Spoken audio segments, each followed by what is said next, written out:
எங்கள் வீட்டில் ரொம்ப சிம்பிள் இன்க்ரீடியன்ஸ் வச்சு பண்ணுற மீன் குழம்பு இவ்வளோ தாங்க. அதுக்கு தேவையான பொருட்களே எப்படி பண்ணுறோன்னு பார்க்கலாம். ஃபஸ்ட்டு சின்ன வெங்காயத்தை வந்து உரித்து வச்சுக்கணும். சின்ன வெங்காயம் வந்து பார்த்திங்கன்னா இன்றைக்கி நான் 700 கிராம் மீன் எடுத்திருக்கேன். அதுக்கு வந்து பார்த்திங்கன்னா 200 கிராம் சின்ன வெங்காயம்னு வச்சுக்கோங்க. ஓகே, அதுக்கப்புறம் பூண்டு வந்து பார்த்திங்கன்னா பூண்டு வந்து கொஞ்சமாக ஆட் பண்ணால் போதுங்க.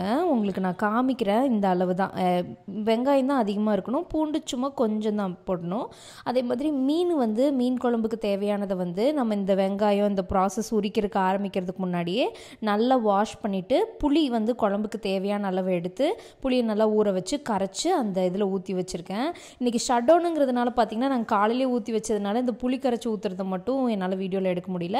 புளிப்பு வந்து உங்களுக்கு தேவையான அளவு எடுத்துக்கோங்க. அதே மாதிரி பூண்டு வெங்காயத்தோடையே கொஞ்சம் சீரகம் போட்டு நல்லா அரைச்சி எடுத்துக்கோங்க. அதுக்கப்புறம் தேங்காய் வந்து பார்த்திங்கன்னா ஆப்ஷனல் தான், கம்பல்சரியாக தேங்காய் போடணுன்னு அவசியம் இல்லைங்க. நம்ம வந்து பார்த்திங்கன்னா இப்போ ஒரு மீடியம் சைஸ் தேங்காயில் ஒரு மூடி தேங்காய் வந்து இதுக்கு யூஸ் பண்ணுறோம். தேங்காய் அதிகமாக போயிடுச்சுன்னா குழம்போட டேஸ்ட்டு நல்லா இருக்காது.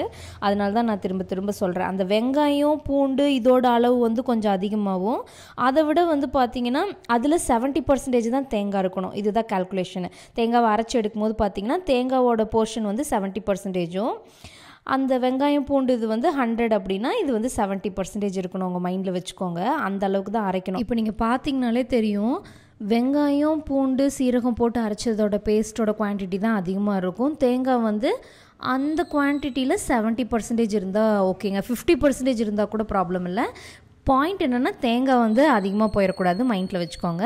அப்புறம் கொஞ்சமாக சின்ன வெங்காயம் கட் பண்ணது, பச்சை மிளகாவை கீரி ஆட் பண்ணிக்கோங்க. இல்லைனா என்ன ஆயிரும்னா எண்ணெயில் போட்டால் வெடிச்சிடும். அதுக்காக தான். தக்காளி வந்து ஃப்ளேவருக்காக தாங்க ஆட் பண்ணுறோம். குழம்புக்கு தேவையான புளிப்பு சுவையை வந்து பார்த்திங்கன்னா புளி தண்ணியிலிருந்து தான் நமக்கு கிடைக்கும்.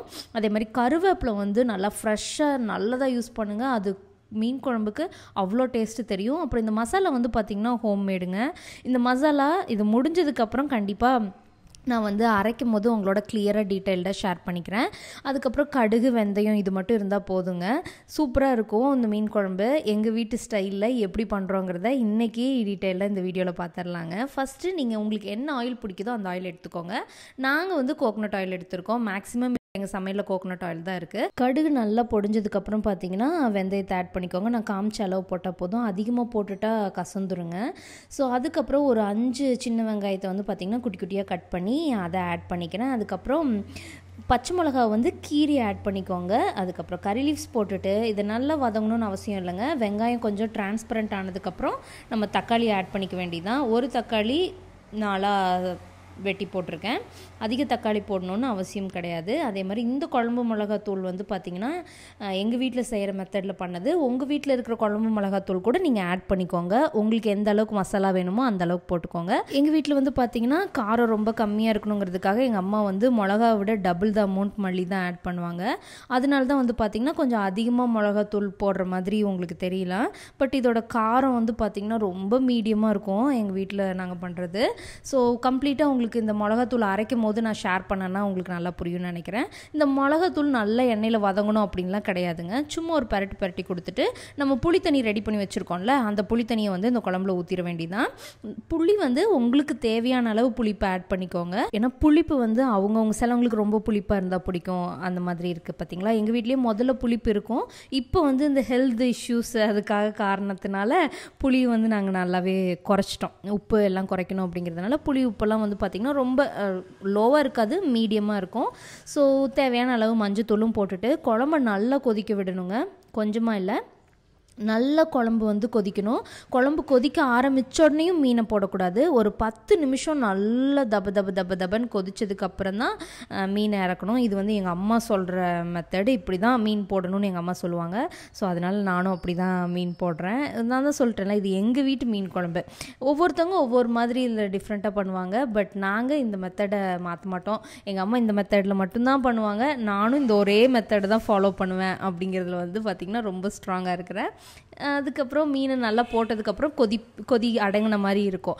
அதுக்கப்புறம் பார்த்திங்கன்னா கொஞ்ச நேரம் நம்ம மீன் போட்ட கொஞ்ச நேரத்தில் நல்லா திரும்ப கொதிச்சு வரும். இப்படி கொதிக்கும் போது ஒரு 2 நிமிஷம் கழித்து என்ன பண்ணுங்கள் அப்படின்னா, நம்ம அரைச்சி வச்சுருக்கிற அந்த வெங்காயம் பூண்டு சீரகம் பேஸ்ட்டு அப்புறம் தேங்காய் பேஸ்ட்டு இதெல்லாம் வந்து போட்டுருங்க. போட்டதுக்கப்புறம் கலக்கி விடுறேன்னு சொல்லிட்டு கரண்டி வச்செல்லாம் கிண்டிடக்கூடாதுங்க. மேலே அப்படியே விட்டுட்டிங்கன்னா கூட அந்த கொதிக்கிறதுலையே அதுவே வந்து கலந்துரும். அப்படி இல்லை ஈவனாக பண்ணணும் அப்படின்னா கூட நான் ஒரு மெத்தடு உங்களுக்கு சொல்லித்தரேன், அந்த மெத்தடில் பண்ணுங்கள். இந்த டைம்லேயே தேவையான அளவு குழம்புக்கு உப்பும் ஆட் பண்ணிக்கோங்க. பண்ணிவிட்டு இப்படி மேலே சும்மா அப்படியே தட்டி விட்டிங்கன்னா போதும், அது அப்படியே கரைஞ்சிரும்.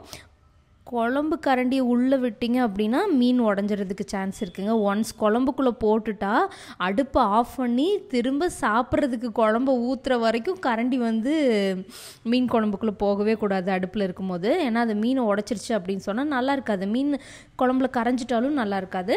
இன்றைக்கி நம்ம வச்சுருக்கிறது பார்த்திங்கன்னா மாவளா மீன் குழம்பு. கூட எனக்காக 4 சாலை மீன் ஆட் பண்ணிக்கிட்டேன். அதே மாதிரி ஒவ்வொரு மீனுக்கு தகுந்த மாதிரி குழம்போட டேஸ்ட் வந்து கண்டிப்பாக டிஃபர் ஆகுங்க. இந்த மாதிரி லைட்டாக எண்ணெய் பிரிஞ்சு வரும்போது நல்லா ஒரு கை நிறைய கருவேப்பிலையை போட்டுட்டு அது நல்லா கொதிக்க விடுங்க. இந்த டைமில் ஃப்ளேம் வந்து சிம் பண்ணிவிட்டு நல்லா ஒரு 5 நிமிஷம் வச்சுட்டு அதுக்கப்புறம் ஆஃப் பண்ணிட வேண்டியதாங்க. நல்லா பாருங்கள் எவ்வளோ இருந்த குழம்பு எவ்வளோ வத்திருக்குன்னு. எந்த அளவுக்கு குழம்பு வந்து கொதிக்க விடுறோமோ அந்த அளவுக்கு டேஸ்ட்டு சூப்பராக இருக்கும். ஸோ ஃபைனலாக குழம்பு ரெடி. இப்போ நான் ஆஃப் பண்ணிட்டேன். சட்டியோட சூட்டில் வந்து குழம்பு கொதிச்சிட்ருக்குதுங்க. ஸோ எங்கள் வீட்டு மீன் குழம்பு இப்படி தான் இருக்கும். இதுதான் நான் சின்ன வயசுலேருந்து சாப்பிட்றது. இதுக்கப்புறம் என்னை அட்ராக்ட் பண்ண மீன் குழம்புன்னு பார்த்தீங்கன்னா, நான் கான்வென்ட்டில் ஸ்டே பண்ணியிருந்தப்போ அங்கே மதர் சிஸ்டர் வந்து ஒரு குழம்பு வைப்பாங்க. அவ்வளோ டேஸ்ட்டாக இருக்கும் அவங்க வைக்கிற மீன் குழம்பு. எனக்கு ரொம்ப பிடிக்கும். எங்கள் வீட்டில் சாப்பிட்டதுக்கப்புறம் ஒரு இடத்துல பிடிச்சி நான் மீன் குழம்பு சாப்பிட்டேன்னா அது எங்கள் கான்வென்ட் மதர் செஞ்ச மீன் குழம்பு தான். அது ஒரு நாள் நான் ரெசிபி தெரியும், கண்டிப்பாக கேரளா ஸ்டைலில் அதை ஒரு நாள் உங்களுக்கு செஞ்சு காமிக்கிறேன். ஃபுட்டுங்கிறது பார்த்திங்கன்னா என்னை பொறுத்த வரைக்கும் ஒவ்வொருத்தர் கைக்கு ஒவ்வொரு டேஸ்ட்டு. அதே மாதிரி ஒவ்வொரு வீட்டுக்கு வந்து பார்த்திங்கன்னா ஒவ்வொரு யுனிக் லைக்ஸ், டேஸ்ட், அப்புறம் ஃப்ளேவர்ஸ் இருக்குங்கிறது என்னோட நம்பிக்கை. நீங்கள் என்ன நினைக்கிறீங்க அப்படிங்கிறத கமெண்ட்டில் சொல்லுங்கள். இது வரைக்கும் நம்ம சேனலை சப்ஸ்கிரைப் பண்ணி சப்போர்ட் பண்ணிகிட்ருக்க உங்கள் எல்லாத்துக்கும் ரொம்ப ரொம்ப நன்றிங்க. தேங்க்யூ ஃபார் வாட்சிங்.